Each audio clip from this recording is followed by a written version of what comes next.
barren wives, condemned lives, and the cowboy who wouldn't look away.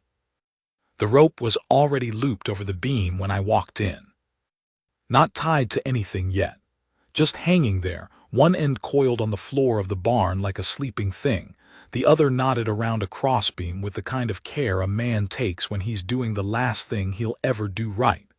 The lantern was lit on the post. She'd wanted to see, I suppose. Or maybe she just didn't want to go out in the dark.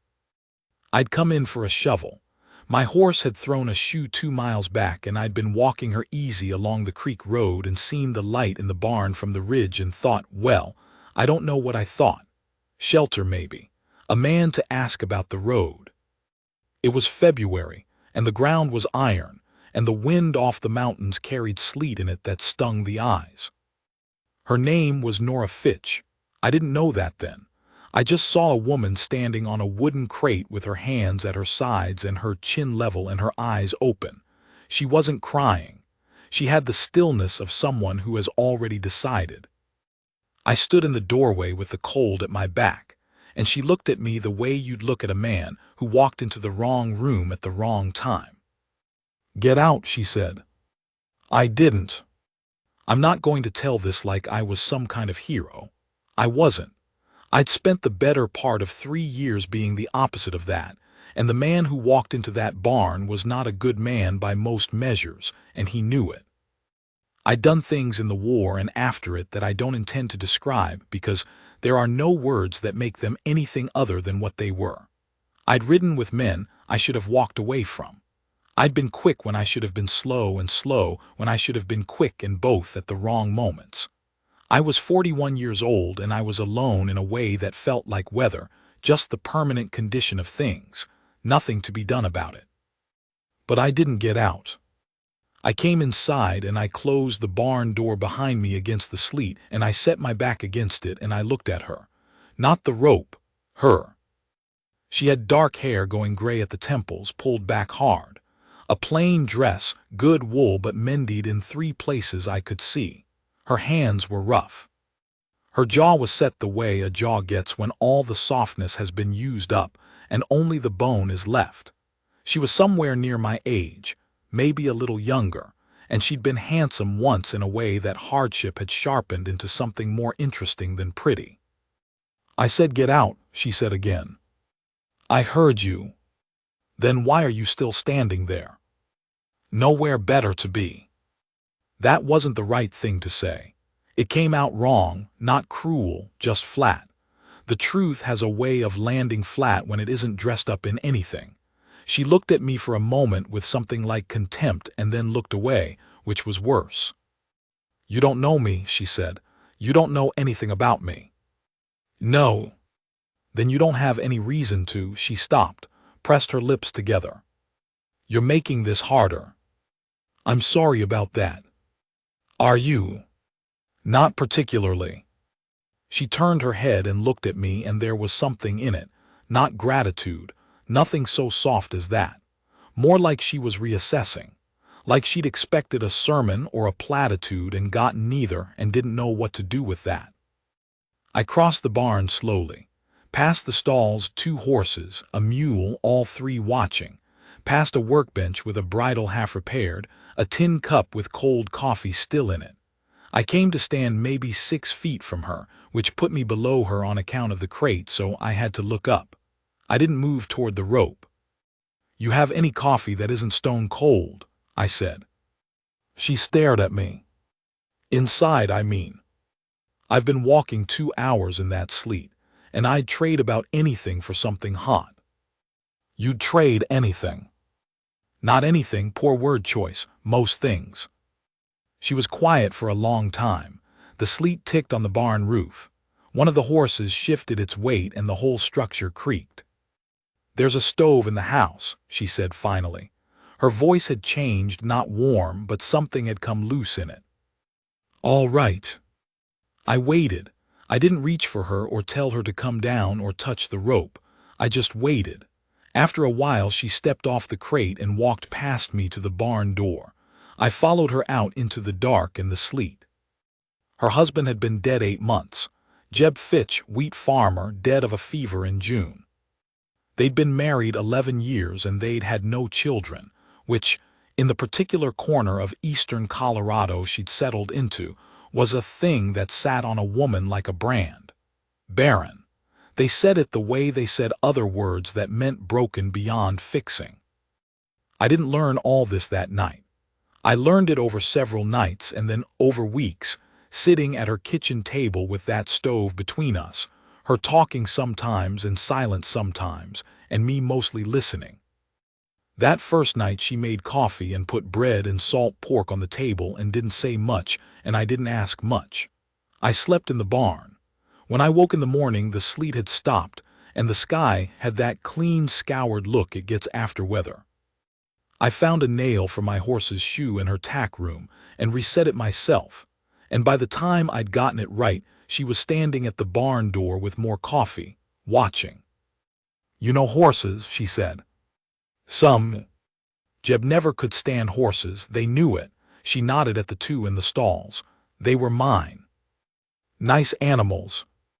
"They are." She watched me work for a minute. "Where are you headed?" I thought about that. The honest answer was, nowhere in particular. I'd been drifting west for 3 years, working where there was work, moving on when I'd stayed long enough that people started asking questions. I had money enough to keep going. I had no good reason to stop anywhere. "Hadn't decided," I said. She considered that. "I need a hand through spring," she said. "Fencing's down on the North 40. Barn needs the roof patched before the next snow. I can't pay much." I looked up at her. She was looking somewhere past my left shoulder, which told me what it had cost her to say that. "What's the wage?" I said. "30 a month and board." "All right." She nodded and walked back to the house. That was it. No handshake, no discussion. I pulled my horse out of the stall and tied her in the yard and went to look at the north fence. The town was called Harmon, 7 miles east on the flat road. I went in twice in the first month, for supplies and fence wire, and I understood within about 20 minutes what Nora Fitch was up against. There was a particular kind of small-town cruelty that operated in places like Harmon, not shouted, nothing so honest as that. It was in the way the women at Guthrie's store turned slightly away when you mentioned her name. The way Harker, the feed merchant, let a silence run too long before answering a question about her account. I'd been in enough towns to know the smell of it. She'd become the kind of woman people pitied in public and talked about in private. And the pity was worse than the talk, because it required nothing of them except a small performance of sadness. Barren, they'd decided, meant something had been withheld from her on account of some flaw in her nature. Moral, spiritual, physical, depending on who you asked. The preacher's wife had told her. Apparently, Nora mentioned this once, flat-voiced, staring at her coffee, that perhaps the Lord had seen fit not to give her children on account of some unconfessed sin. She'd stopped going to church after that. The children in town had a word they used. I heard it once from a boy of about 10 who didn't know I was standing behind him outside Guthrie's. I won't repeat it. I turned around and walked back to the wagon and sat there for a minute until the feeling in my chest settled. Nora never talked about any of this directly. She talked around it the way you talk around a wound that's too raw to name straight on. She talked about the weather. About the horses. She knew a great deal about horses and talked about them with a precision and care that told me it was the one place she'd never been told her judgment was wrong. She talked about the farming, the soil composition, the particular way the North 40 drained. She was a meticulous woman in a methodical way, and she'd been managing this place alone since June, and she was managing it well. I fixed the fences, patched the barn roof, split about 4 cords of wood that she'd have needed before I got there and that I suspected she'd been staring at all winter. I'm not someone who uses words when work will do, and I think that suited her. But I watched.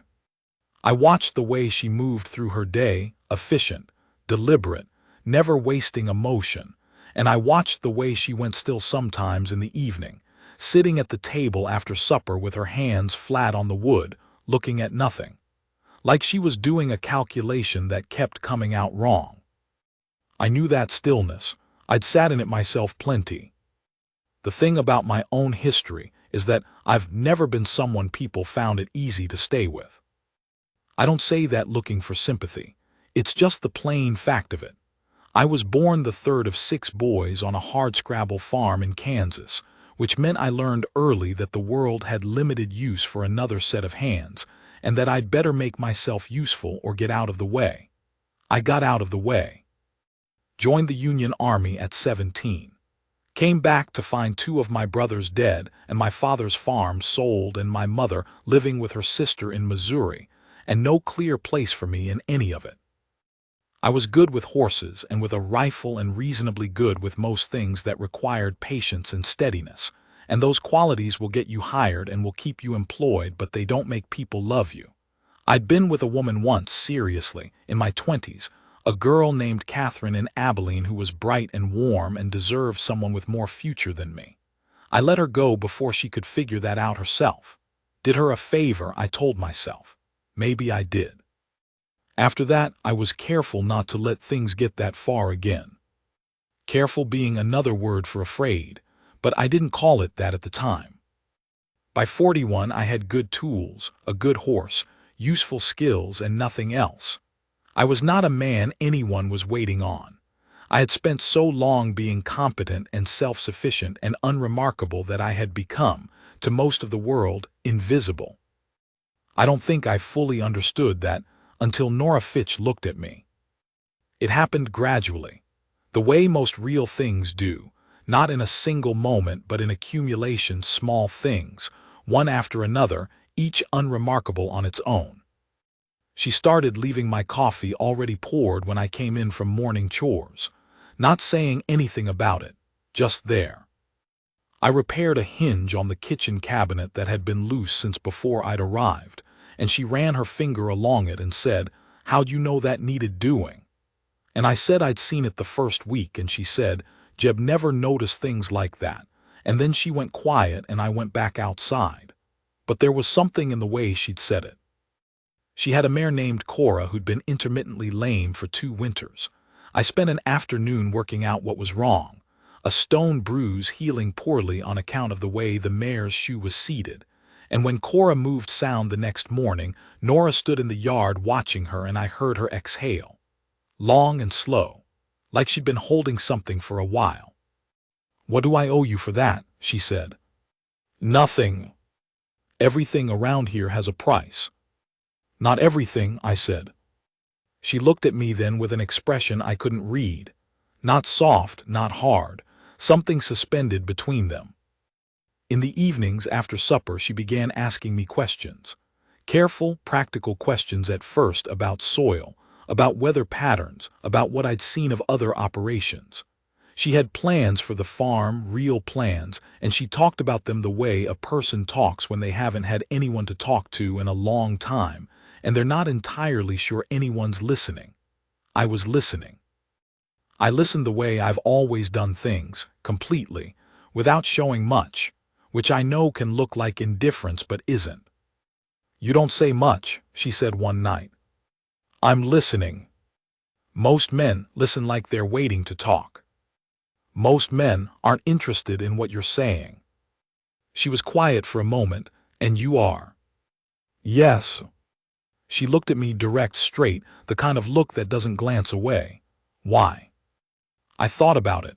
"Because you know what you're doing," I said, "and you know what you want to do. That's rarer than people think." Something moved in her face. She turned and looked at the stove. "The county agent came out last spring," she said, "after Jeb died, offered to help me manage the place." She said it with a particular flatness. "Manage?" He thought I might need help deciding things. "I imagine you set him straight on that." The corner of her mouth moved, not quite a smile. "He didn't come back." March came in hard. 2 weeks of cold that froze the creek and killed 3 of her 8 laying hens and made the north fence work a misery. I spent 4 days on it in gloves so thick I could barely work the wire stretcher. My hands bled anyway. She came out on the third day with soup in a tin canteen, and a look on her face that wasn't quite concern, but was adjacent to it. "You didn't need to do that in this cold," she said. "Fence won't fix itself in warm weather any better. It's been broken 3 years. Well, it won't be broken a fourth." She stood there watching me work. After a while she said, "You're different than I thought you were." I kept working. "What did you think I was?" "I don't know, passing through. Most men who come through are passing through." I was. And now. I looked up at her. She was holding the empty canteen and the wind was pulling at her hair and her face was cold and direct, and I thought, here is a woman who has been told she isn't enough, in every way that can be said, for a very long time, and she is still standing. That's not nothing. That is, in fact, everything. "I'm not so sure anymore," I said. She nodded once, like she'd expected that answer, and walked back to the house. The trouble came in April, when the ground softened. A man named Caleb Dunn rode out from town on a Tuesday afternoon, and I watched him from the ridge where I was working. He tied his horse at the gate and knocked, and Nora let him in. He was there 2 hours. When he came out, he had a paper folded in his coat pocket, and a satisfaction on his face that I didn't like. I came in for supper, and she was at the stove and her back was to me, and it was quieter than usual. "What did Dunn want?" I said. She didn't turn around. "How do you know who he was?" "I know who he is. He owns 3 sections on the east side, and he's been after this quarter section for 2 years. Everybody in town knows it." She set down the spoon she'd been stirring with, flat on the stove top. "Jeb had a debt," she said. "I didn't know the full extent of it until last fall. A note with the bank in Harmon, $340. She said the number the way you say a number when you've said it to yourself so many times it's lost its shape. The note comes due in June." I sat down at the table. "How much do you have?" 90, maybe 100 by June if the hens come back." I did the arithmetic. "What does Dunn want for the land?" 200 for the quarter section, which would clear the debt and leave me with nothing, no land, no farm. He says I could stay in the house through autumn." She paused. "Out of charity." I could hear what she thought of the charity. I sat with it for a minute. "What's the quarter worth?" I said. "To a fair buyer, 400, maybe 450. The water rights alone." She finally turned. Her face was composed, but there was something behind her eyes that looked like someone who has been fighting a long time and can see the edge of their strength. "He knows I have no one to argue it with me. The bank manager is his cousin." I looked at the table. I looked at the grain in the wood. I'd been a man with no stake in anything for so long that the feeling coming into my chest now was strange, not quite anger, something older than anger, a kind of solidity. "I have $260, I said. "In a bank in Pueblo. I can wire for it." The silence in that kitchen was the longest I'd ever sat through. "No," she said. "It's not." "No," her voice was flat and certain. "I won't." "Nora, I won't take charity from you." "It's not charity, it's an investment. I want to farm this land." She stared at me. "I've been going nowhere for 3 years, I said. "This is the first place in 3 years I haven't wanted to leave. You know this land better than anyone. You have plans for it that are good plans. I can't make them work without you, and you can't make them work without the capital." I paused. "It's a business arrangement." "A business arrangement." "That's what I said." She turned back to the stove. She stirred something that didn't need stirring. Outside, the late sun was coming low across the Colorado flats, the kind of light that makes everything look permanent. "I don't want your pity," she said very quietly. "I know that." I stood up and came to stand near her, not touching, just near. "I don't have any pity to offer you. You don't need it. What I'm offering is different." She didn't turn around, but she'd gone still in a way that meant she was listening. "You're the hardest working person I've met in 20 years, I said. You know this soil better than the soil knows itself. You had the sense to see that Mare's lameness was a shoeing problem when every other fool would have called it bone. You kept this operation running alone through the worst winter in 6 years, and you've got more plans for this place than most men have for an empire. I stopped. The only thing you don't have is someone who can see all that straight on and not look away. She turned around then, slowly. Her eyes were full but not overflowing, the way a full glass is when you carry it very carefully. She looked at me for a long time without speaking. That's not a business arrangement, she said. No, I said. I suppose it isn't. I wired Pueblo and the money came in 8 days. We paid the note at the Harmon Bank, which I will say was one of the more satisfying experiences of my adult life, setting that exact sum on Harker's cousin's desk in cash, watching him count it twice because he couldn't believe it. Nora sat beside me with her hands in her lap and her back straight as a rifle. She signed the papers in a hand so steady you'd have thought she did this every morning. Caleb Dunn, when he found out, rode out again. I was in the yard when he came. He pulled up at the gate and looked at me with the look men get when their calculation has been upset. I'd like to speak with Mrs. Fitch, he said. She's busy. I think she can decide that herself. She's already decided it, I said. She's busy. He looked me over, the way men size each other up, all of it happening in about 2 seconds. Then he wheeled his horse and rode back toward town. Nora was standing at the kitchen window. She'd seen the whole thing. When I came in, she said, "You didn't have to do that." I know. I can handle Caleb Dunn. I know that too. I sat down. I just felt like standing in the yard. She looked at me for a moment and then she made a sound that I realized, with some surprise, was a laugh. Short and quiet and unused sounding, like something she hadn't done in a while. Spring opened up the way spring does on the Colorado flats, not gently, but like a door kicked in. 1 week of mud and the next week of wild green, and the creek running high, and the smell of soil warming up that is about the best smell in the world if you've come to love a piece of land. We worked. That is the straightest way to say it. We worked the way that only happens when 2 people find the same rhythm without talking about it. Her doing one thing while I did the thing that needed doing beside it, neither of us getting in the other's way, the whole operation moving forward without anyone directing it. I learned things about her that you only learn by working alongside someone. She was meticulous but not rigid. If something wasn't working, she stopped and reconsidered without making a great business of it, just set the old plan aside and tried another. She was very quiet until she had something worth saying, and then she said it plainly. She didn't ask for help easily, but when she asked, she meant it.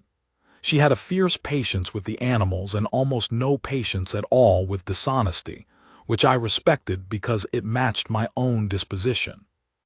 She learned things about me. I don't know exactly what. I was aware of her watching me sometimes in the way she watched things she was trying to understand, steady and complete. It wasn't uncomfortable. It was the opposite of uncomfortable, which is its own strange thing to get used to. We didn't talk about what I'd said in March, the night before I wired Pueblo. We didn't talk about what was happening between us, which is to say we talked around it constantly in the way that you talk about the crops when you mean something else entirely, the way that you ask if someone wants more coffee and mean something it would take too many words to say directly.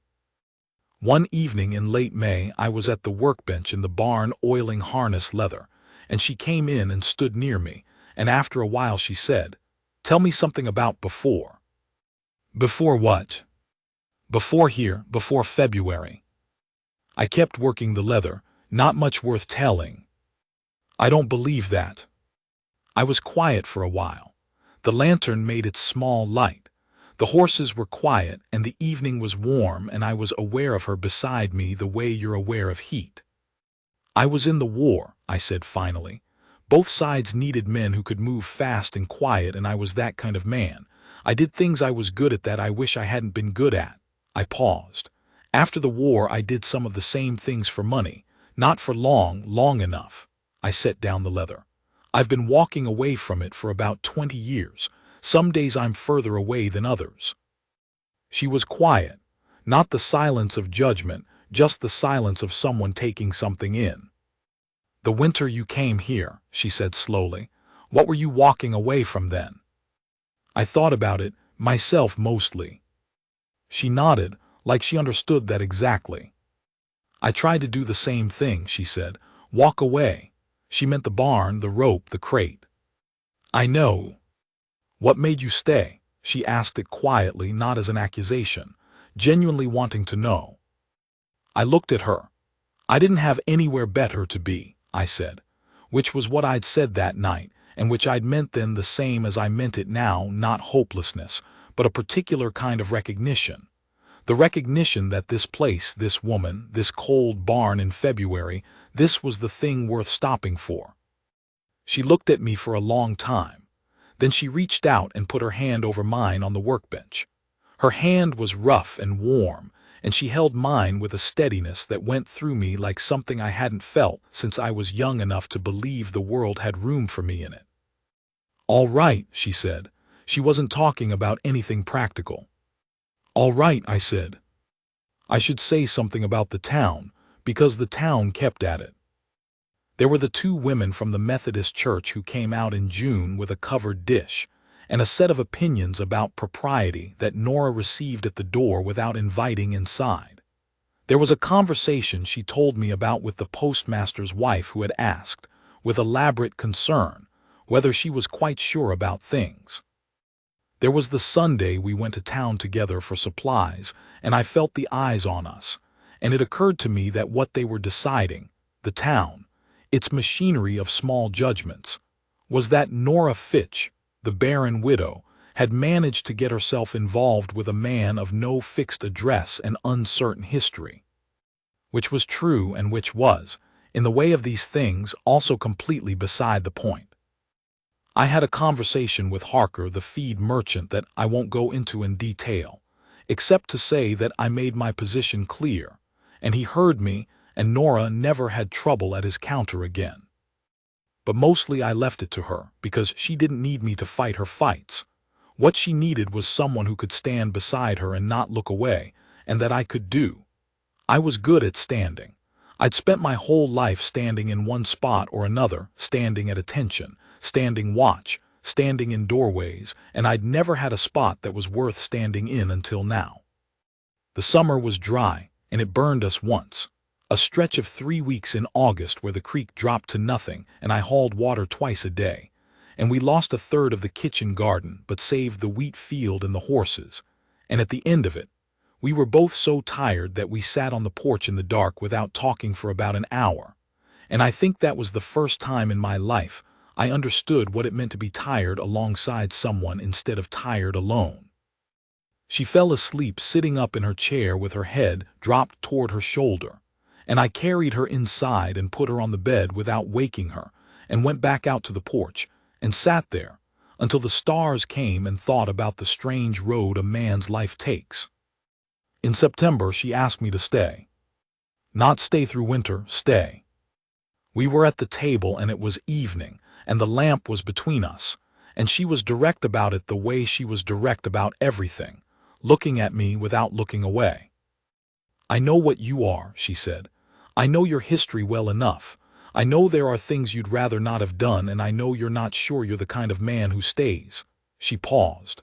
I'm not asking you to be certain. I'm asking you if you want to try. I looked at her for a long time. I should tell you something, I said. All right. I'm not easy to be with. I'm not a talker and I'm not soft, and there are nights I don't sleep and days I'm not good company. I know that. I've been running from something for 20 years, and I'm not entirely sure I've stopped. I know that too. And you still. Yes, she said, simply, without flourish. The lamp moved in some draft I couldn't feel and made the shadows move, and she was looking at me with that level, open look that she had, the look that didn't need anything from me, didn't ask me to be other than what I was, just saw what was there and made a choice. No one had looked at me like that in 41 years.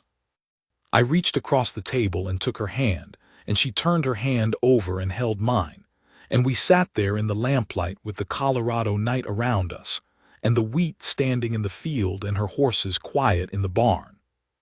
Yes, I said. We married in the spring, a year after I'd walked into that barn. The justice of the peace in Harmon did it on a Wednesday morning. Nora's neighbor woman, Alina Bassett, who was the one person in that town who'd stayed constant through everything, stood as witness. I had my good shirt. Nora wore her Sunday dress, blue wool, and had her hair down for the first time I'd seen it, and it fell past her shoulders and was shot through with gray like creek water in low light, and she was the most complete thing I'd ever looked at.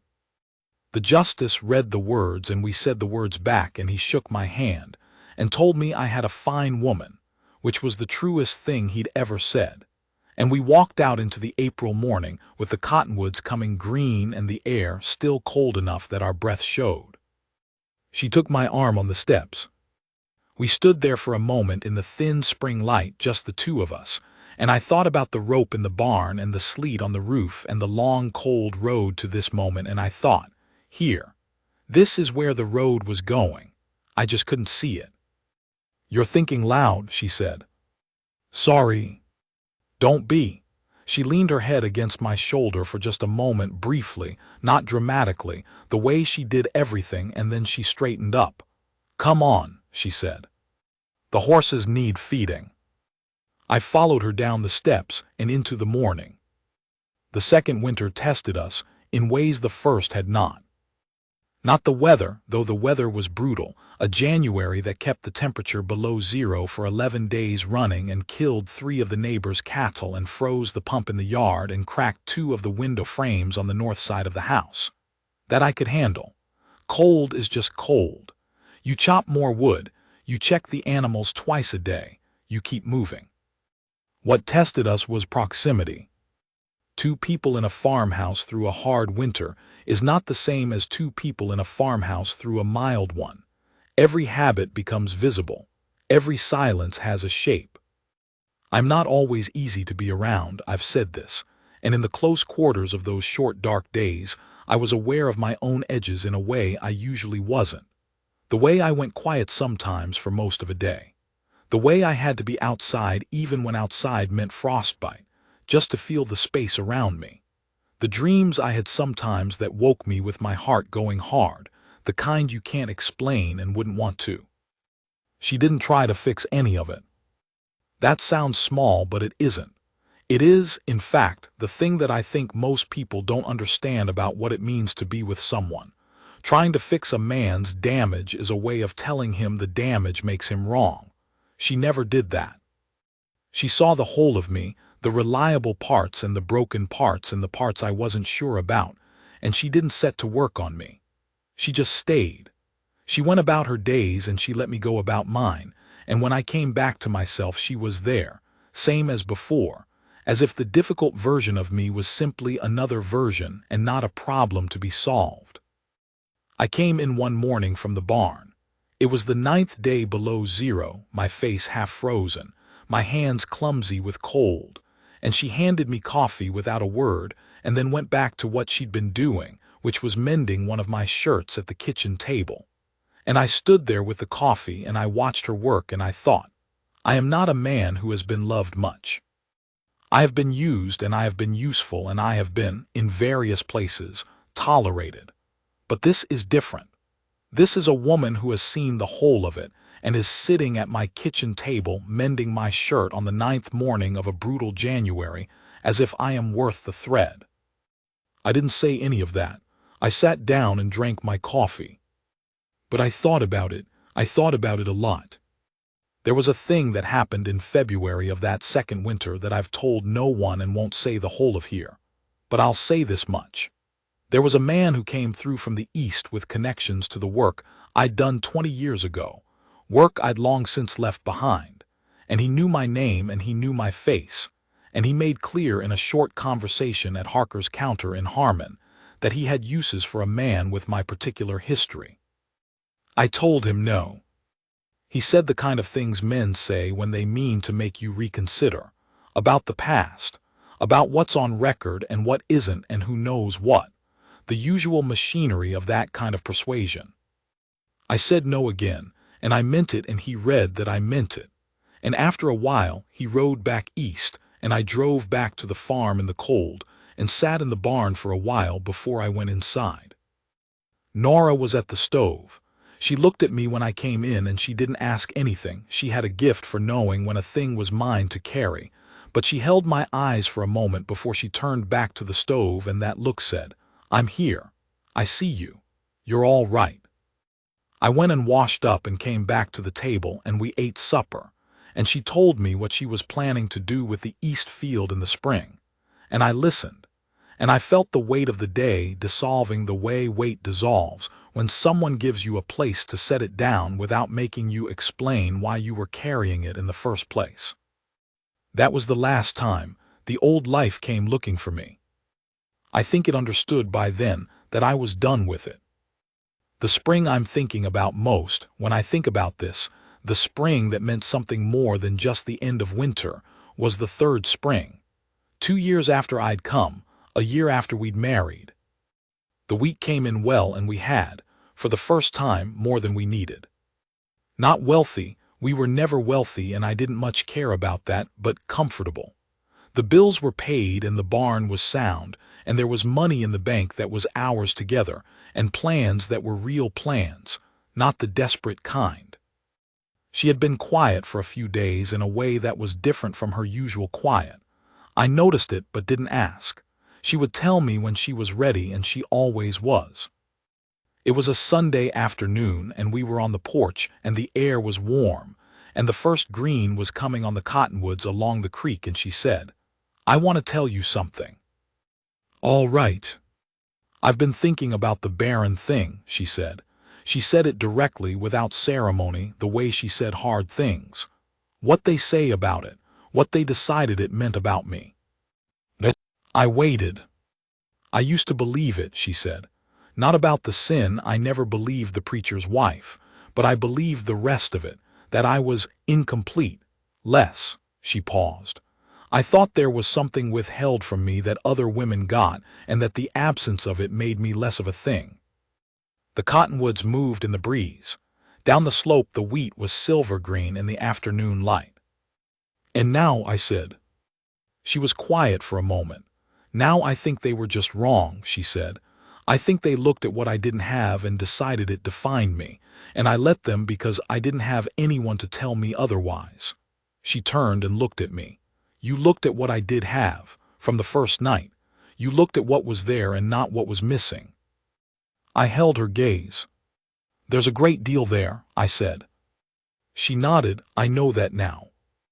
It wasn't a soft moment. That's not who we were to each other. But there was something about it that was more than soft, something solid and clean, like good timber, like ground that holds.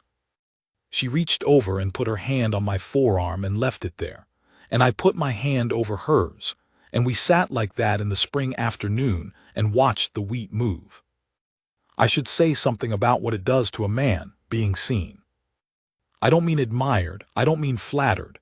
I mean seen clean, without flattery and without judgment, just looked at straight, taken whole, the good and the bad and the uncertain, and not found wanting, not found perfect either, just enough, enough and more.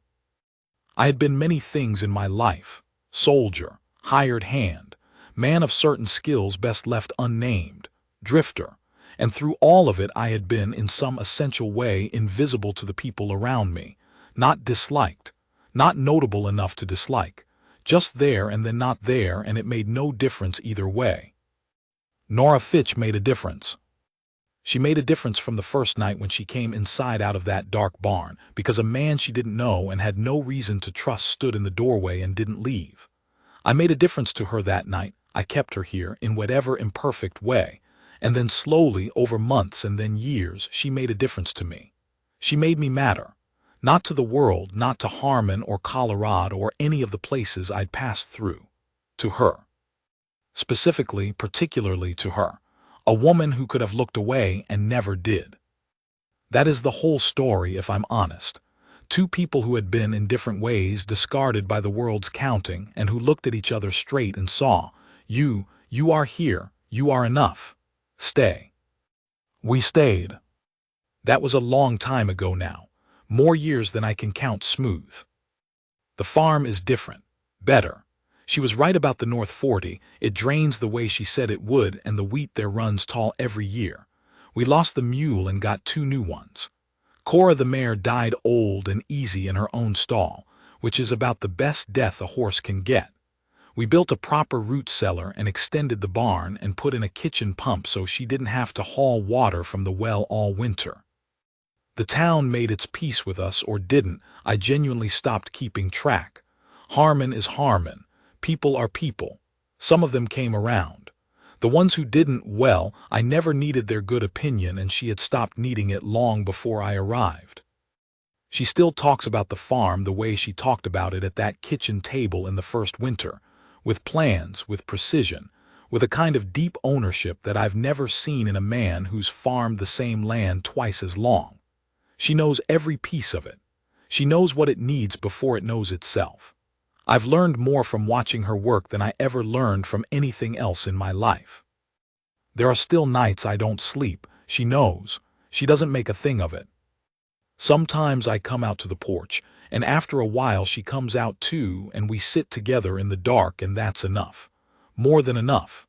It is, in fact, the thing I didn't know I was missing the entire time I was moving. A man can go a long time being useful to people without being seen by them.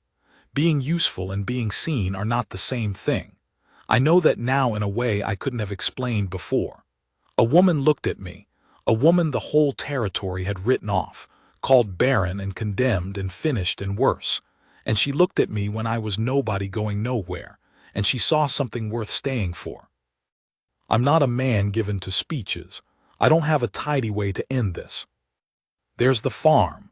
There's the light she keeps in the kitchen window when I'm out late.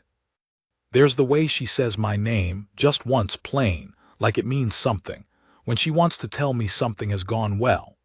There are 40 acres of wheat standing in October and a sound barn and 2 horses with no lameness and a woman beside me who chose to be there, and I chose it back. I used to think I was a man the world had no use for. I was wrong about that. I just hadn't met the right part of the world yet.